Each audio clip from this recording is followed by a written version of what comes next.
Where will this stubborn fat go? The ones stuck in the lower belly, the ones that feel like they're glued to us. It's like it doesn't want to go away, but it will melt and disappear. It needs energy, and for some, it's stored in their arms and won't go away no matter how hard they try. So what do we do here? Suction what? It's completely natural. We just suctioned this fat in a very natural way, sculpted the body, and enjoyed our bodies and our health. Hello, my dears. I hope you're all well. Oh my God, I missed you so much. I say this sentence and make this gesture a lot. YouTube has a special place in my heart, but there was a school holiday, and I learned this and always talk about it on social media, and that is setting priorities. Some things in life can't be replaced, and children grow up. Now, Leia is 3.5 years old, mashallah. Do you remember when I was pregnant with her? Now she's 3.5 years old, and I love to make the most of every moment with her, watching her grow and all these things. So if I'm late in posting for you, it's for a reason. This is the best thing you can do in your life. Set your priorities and give your family and your health the top priority. I'm also not absent from you on Instagram and Snapchat. I'm there with you, sharing health tips and motivating you to exercise. So don't forget to follow me. If I'm ever away from YouTube while the kids are back in school, I won't be gone for long. And when I return, I always bring something with me. I've come back to you with a bombshell topic, just like every time I bring you something and you say, wow, we really benefited from this. You'll benefit a lot from this topic as well. So if you're ready as usual, give a like, give lots of likes, and write in the comments how much you missed me. I want to feel that and see it so I can keep going even more. Our topic today is how to get rid of fat that is really, really, really stubborn. In a way, that's the complete opposite of dieting. I'm not dieting at all, but doing the reverse. I start eating more and get rid of this fat.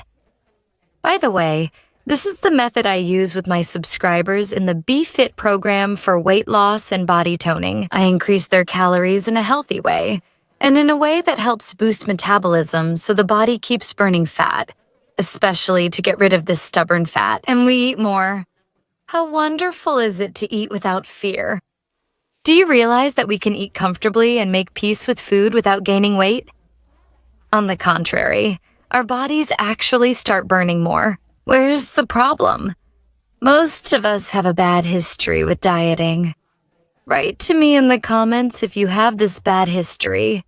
Tell me your story. What's the problem with these diets? When I cut calories, my metabolism also slows down. The body's basal metabolism.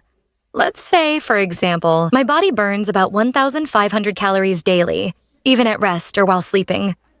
Strict diets lower this to 1,400, 1,300, or even 1,200. Also, as we age, our muscle mass, not fat mass, decreases. I wish it were the fat mass, but it's actually the opposite. And that's why metabolism decreases. That's why we do resistance exercises to increase muscle mass. But when this is accompanied by a strict diet, or eating much less than what the body needs, especially while exercising, the body actually needs more energy, so metabolism decreases. What we're going to do here is treat the metabolism so that we can eat more. So the step is to start increasing calories in a way that doesn't cause weight gain. I eat, feel full, and enjoy, but my weight doesn't increase. However, I will need you to monitor your weight during this period. Let's say, for the first week, we increase my food by 150 calories. I add these 150 calories to my food throughout the week, not all at once. For example, when I first wake up in the morning after using the bathroom and before eating or drinking, I weigh myself. Many people dislike the scale, but during this period, accuracy is important. To track the calorie increase, I check the scale to see my current weight. I check my weight. Then during the first 2 days, I increase about 50 calories. That means, for example, we can add an apple as a snack or just a small increase in the portion size. But I'm not one of those people who count everything with pen and paper. That's not life. It's torture for me. It's exhausting. But everyone is free to do what they want. If someone can count, let them count. On the contrary, that would be more accurate. As for me, I prefer a simple life, and for me, I enjoy it this way. But I stay mindful. I know that every day. For example, if I normally have 2 eggs with bread for breakfast, I make it 3 eggs to increase calories. I know what I eat for breakfast and roughly how much I have for lunch, because lunch doesn't have to be the same every day, but breakfast is usually the same and so is dinner, and I don't have a lot of snacks in between. I just add an apple, for example. But I prefer to stick to 3 meals so the digestive system can rest. Here, we increase by 50 calories for 2 or 3 days. If everything is fine, we increase to 100, then to 150 calories. We increase the quantities gradually, spoon by spoon, provided that the increase is balanced. For example, today I take a spoonful of rice. The next day, let it be from protein. After 3 days, it can be from vegetables. So that we have balance, because this is our health. We are not playing around, and this is what will happen. In the second week, here we were at 150 calories. If everything is good and I haven't gained weight, we raise it to 200 calories for 3 days. And if I haven't gained weight and you feel light and everything is fine, we raise it a little to 300 calories in the second week. This process may take a month or a year depending on the body's metabolism. But what's very important here is that the more we raise the metabolism, the better our health becomes. What's crucial here, and what you might not know, is that problems begin when metabolism drops. It's not just about not losing weight or gaining weight even though you're not eating anything, but also your hair starts to fall out. Your nails become brittle, and your face becomes pale. You'll feel drained, your mood will suffer, and other issues may arise. Your menstrual cycle could change, all due to metabolism. That's why you need to keep your metabolism high, and also when my metabolism is high. For example, if my metabolism is high and I eat, say, 2,500 calories when I go to a gathering, I won't be afraid of gaining weight. Because basically your metabolism is high and, God willing, it burns quickly. And that's what we do. And also when the metabolism becomes this fast, it needs energy and more energy. Where do you think it will get it from? When we start the cutting phase, and as soon as we raise this metabolism, because this phase will take some time for you. And as you keep increasing and increasing, you'll notice that your weight stays the same and doesn't go up. If it rises slightly, reduce a bit. Then keep going and add a little more until your weight stabilizes. Keep going. You keep going like this until you reach a calorie count like 2,000 or 2,500 calories, and you see that your weight starts to increase.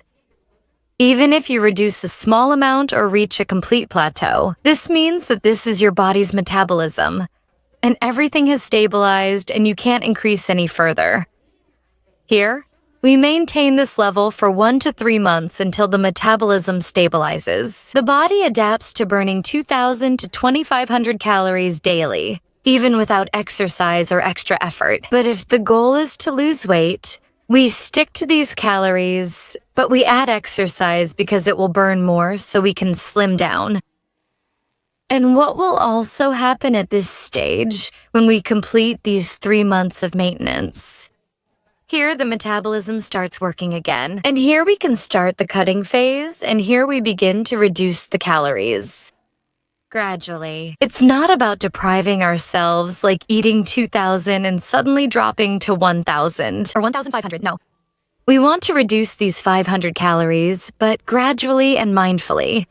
We cut 100 calories or 150, and so on until we get rid of this stubborn fat. And we stabilize, then we go back to increasing these calories. Yes, we will gradually increase them again to return to the burning level, because there is stubborn fat we want to get rid of. So it's very important that we do this gradually. First, I start by increasing the calories without gaining weight, and with exercise so I can burn, then I maintain these calories for 3 months, while continuing to exercise for burning. I'm slimmer, but there is stubborn fat that's very hard to get rid of. It doesn't go away. And we don't want liposuction or surgeries, we want everything to be natural. And here, after these 3 months, when we start lowering the calories and continue with the same exercise, pay attention, we still have the same burning rate. The body will need extra energy, so where do you think it will turn to? To this stubborn fat. So where will it get the energy from? It will take it from this stubborn fat stuck under the belly. Just like this. Stuck. It doesn't want to go away, but it will have to break it down because it's the source of energy. Some people have it in their arms and nothing works, so what should we do? We naturally suction out this fat, shape the body, and enjoy our body and our health. That was today's video, my dears. I hope you start applying this plan starting tomorrow, God willing. Step by step. And I'm sure you'll reach your goal feeling comfortable, happy, energetic, lively, relaxed, and beautiful. I love you so much. See you in the next video. Bye. Subscribe with me and you will get a detailed workout plan based on your goal and body shape, and a diet plan according to your body type, without deprivation, along with tips and instructions to reach your goal quickly. A WhatsApp group to answer your questions and motivate you. Don't hesitate. Click the link below and join us to get your dream body.